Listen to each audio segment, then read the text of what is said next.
Alors salut à tous, non vous ne rêvez pas, toujours au garage, en train de regarder la malheureuse fuite, plus un problème de batterie et un problème électrique. Donc on va voir ça tous ensemble, je vous laisse regarder la vidéo, à tout de suite. Un petit réveil, un peu frisquette, au bord d'un canal, jusque là ça se passe bien. Malheureusement j'ai essayé de redémarrer le camping-car, que je vais vous montrer tout de suite, parce que j'en ai marre de faire des vidéos de panne à chaque fois. Je vais refaire ça pour préchauffage. Je vais même débrayer. Voilà, on est d'accord. Donc, problème de batterie. C'était la cellule maintenant, c'est celle du moteur. Pour pas changer.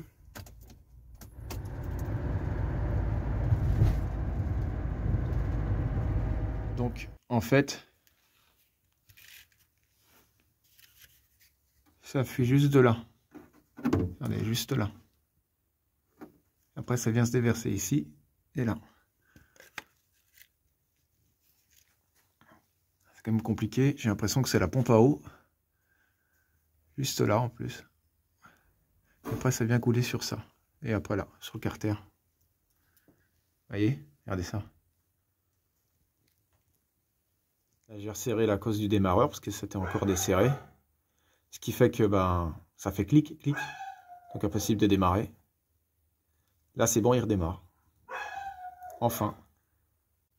J'en ai profité pour remettre de la colle noire. Parce que j'avais un gros tuyau d'air qui rejoint le filtre à air juste à côté. Qui était complètement abîmé, presque coupé. Donc du coup ça c'est une bonne colle bien résistante. Ça permettra de ne pas avoir de prise d'air au cas où. C'est bien de faire un petit bilan sur tout ce qu'il y a en même temps au passage. On la voit bien la petite goutte qui va couler. Donc je pense que c'est vraiment la pompe à eau, ou au moins le joint de pompe à eau, qui n'a pas été changé, qui a été remonté comme ça. Là j'avais refait la vidange. Malheureusement, il faudrait que je mette un stop fuite d'huile aussi. Ça lui ferait peut-être pas de mal au passage. Au passage, je regarde tout, comme ça au moins c'est fait. J'en profite pour regarder l'alternateur, un petit peu tout ça aussi. Voir s'il n'y a pas de problème.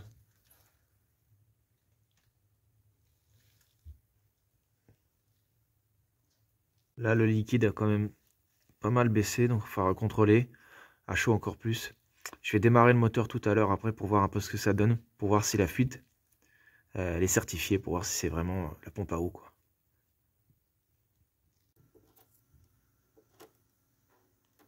Voilà, ça fuit d'ici. Ici, ça coule là.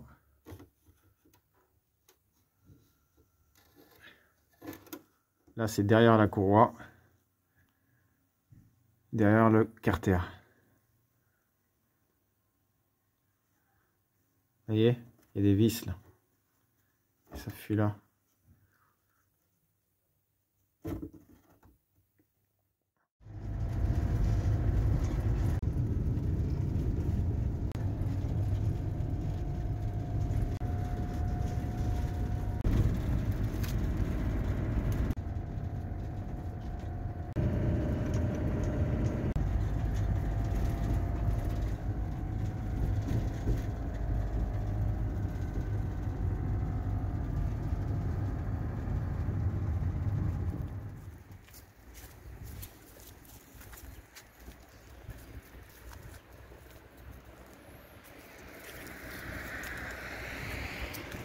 C'est top par ici.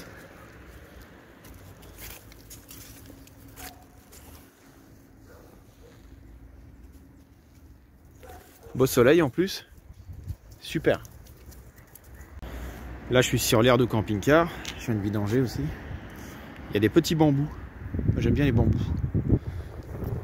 Je trouve ça super sympa. Le seul problème, j'ai bien le seul ennui, c'est qu'il n'y a pas d'eau. J'ai dû rincer avec de l'eau normale, j'ai dû nettoyer tout. Il n'y a même pas d'eau, je trouve ça n'importe quoi. C'est payant, bon ça à la rigueur. Ok. Et le fait qu'il n'y ait même pas un peu d'eau, rien que pour la cassette c'est compliqué quoi. Vaut mieux avoir de l'eau de prévu dans le camping-car. Il y a même un petit barbecue avec la ville mis à disposition. Je trouve ça super chouette, super sympa de leur part. C'est vachement beau par ici. Il y a plein de petits pontons.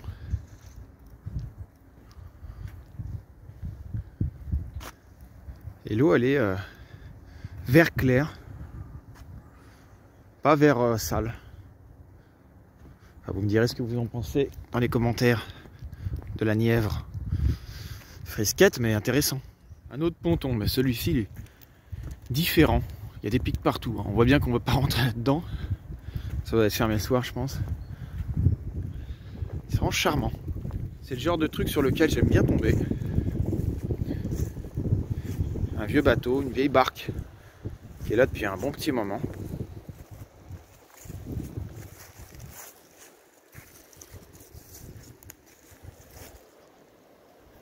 C'est vachement sympa par ici.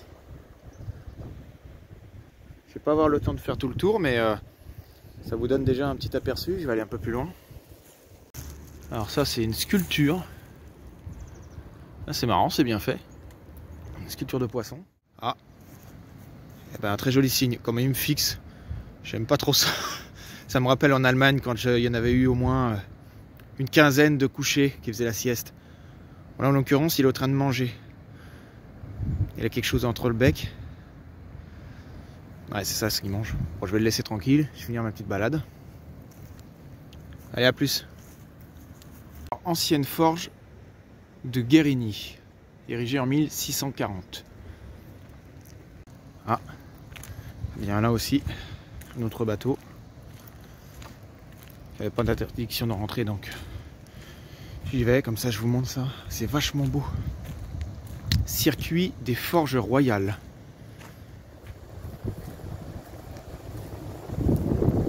Oh, très beau.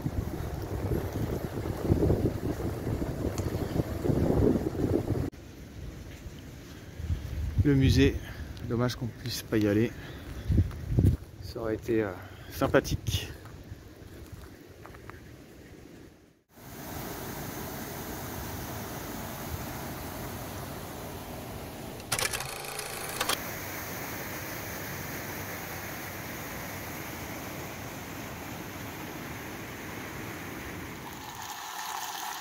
Poulet pommes de terre avec sa petite sauce qui va bien.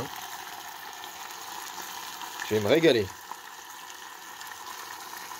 Manger chaud, ça va faire du bien. Bon bien, je viens de charger mon téléphone. J'ai pris exprès le câble mâle parce que j'avais pas le mâle, j'avais que la femelle. Du coup, il est sur on et j'avais pas vu le petit bouton là. Push égale 10 minutes. Donc bon. voir ce que ça donne avec le chauffage, aussi électrique. Je vais tout essayer tout à l'heure de toute façon. Bon là, pas d'eau, hein, toujours. Bah, et qui tout? Ah, il y en a un qui s'incruste à la fête. Ça va, copain? Je sais pas d'où tu viens, toi. Bon. Peut-être du camping-car là-bas. Le camping-car, il est là, le mien. Comme ça, on est direct sur la borne. Je vais mettre la rallonge et puis on va voir si au bout de 10 minutes, il se coupe. Bon, bah moi j'ai fait un petit raccordement. Je vais le tester pour voir combien de temps ça dure dans le camping-car, voir si c'est juste 10 minutes ou si c'est en continu. Sinon, il faudra que j'appuie régulièrement quoi, pour chauffer un peu le camping-car. Bon là, j'ai fait passer ça par la fenêtre, du coup. Et puis, comme ça donne directement derrière le camping-car. Je vous montre de suite, on va brancher tout ça et on va tout tester. Donc le branchement est fait, ça donne ça. Après ça atterrit sur la fenêtre ici directement. Bon, eh bien on peut dire que ça fonctionne. Un peu d'air chaud, ça fait du bien. Ça va augmenter rapidement. On va voir si au bout de 10 minutes, il s'arrête ou s'il reste en continu. Et normalement je pense qu'au bout de 10 minutes il s'arrête. Bon, ça donne ça en clair depuis l'intérieur. Donc pour ceux qui me demanderaient peut-être dans les commentaires pourquoi tu ne branches pas directement en 220 sur ton camping-car depuis ta prise adaptée, justement le prise 220 sur le camping-car ne fonctionne plus. Donc du coup j'ai dû prendre une prise mâle avec une sortie 220 pour pouvoir mettre une rallonge et le faire passer comme ça. Toujours une petite astuce, il faudra que je contrôle ça et que je regarde pourquoi ça ne fonctionne plus. Là j'en ai profité pour mettre une prise en plus, une double. Comme ça je peux charger mon chargeur.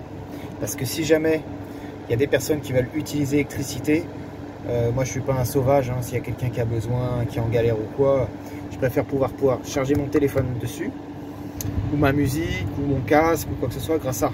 Vu que j'ai pas de panneau solaire, j'ai rien, du coup ça m'aide un peu. Donc là je fais le plein de tout, et puis comme ça s'il y a quelqu'un qui a besoin de l'électricité, comme ça au moins avec plaisir je lui laisse la place pour se brancher, quoi. Ce qui est tout à fait normal. C'est bien ce que je pensais, malheureusement il y avait bien un bouton push 10 minutes, donc forcément il s'est arrêté. Donc à mon avis il va falloir que je sorte toutes les 10 minutes pour essayer de chauffer. Bon, là on a une température qui est à peu près stable, donc du coup tous les 20 ou 30 minutes je vais lui mettre un petit coup de bouton, l'histoire de que ça réchauffe le camping-car, et puis au pire même peut-être toutes les heures. Pour l'instant il fait pas trop froid, mais c'est juste pour recharger les batteries, quoi. Je veux dire, ma petite batterie, j'ai un téléphone et peut-être les lumières et peut-être même une enceinte portative Bluetooth ou quoi. L'histoire d'avoir tout de recharger, comme ça je peux repartir de plus belle et comme ça c'est cool, quoi. J'en profite pour mettre un coup de désinfectant. C'est très important quand même, vu qu'on touche beaucoup les poignées de porte en camping-car. Je nettoie tout ça. C'est important, bien tout nettoyer. On met sans arrêt les mains dessus. Le four, c'est pareil. Les boutons. Tac. Voilà. C'est important d'être propre au cas où. Alors là les amis, pour la première fois, je teste l'antenne.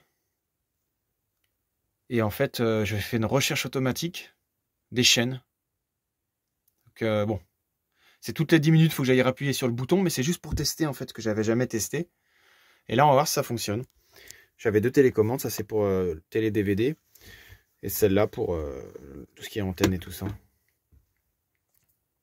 Bon, ça coupe toutes les 10 minutes au niveau de la télé, mais du chauffage, mais sinon c'est pas mal. La télé, le chauffage, regardez ça.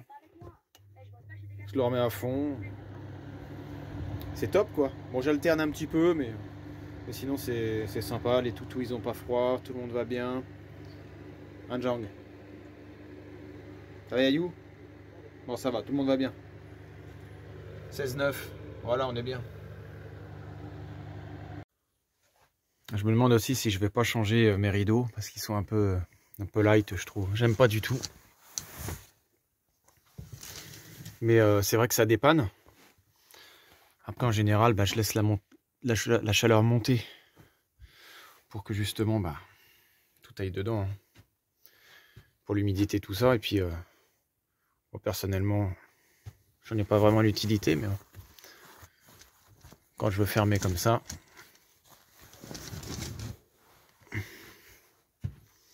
c'est bien pour ceux qui sont en famille.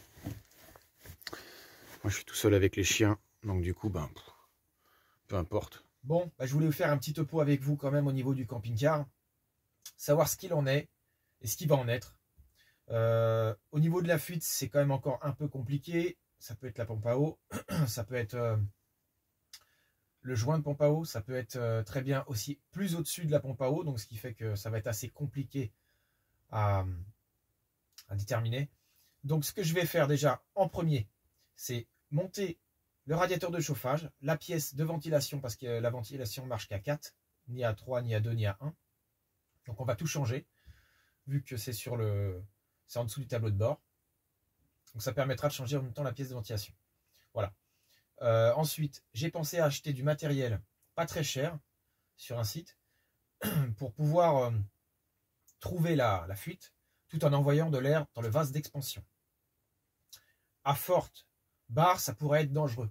Là, en l'occurrence, une petite barre ou deux maximum pourrait justement faire partir un peu de liquide de refroidissement dans le circuit. Ce qui pourrait être pas mal parce que je pourrais voir d'où ça sort exactement.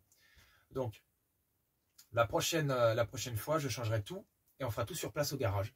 Et là, cette fois-ci, on pourra se focaliser sur la vraie panne parce que là, ça commence à être vraiment dur.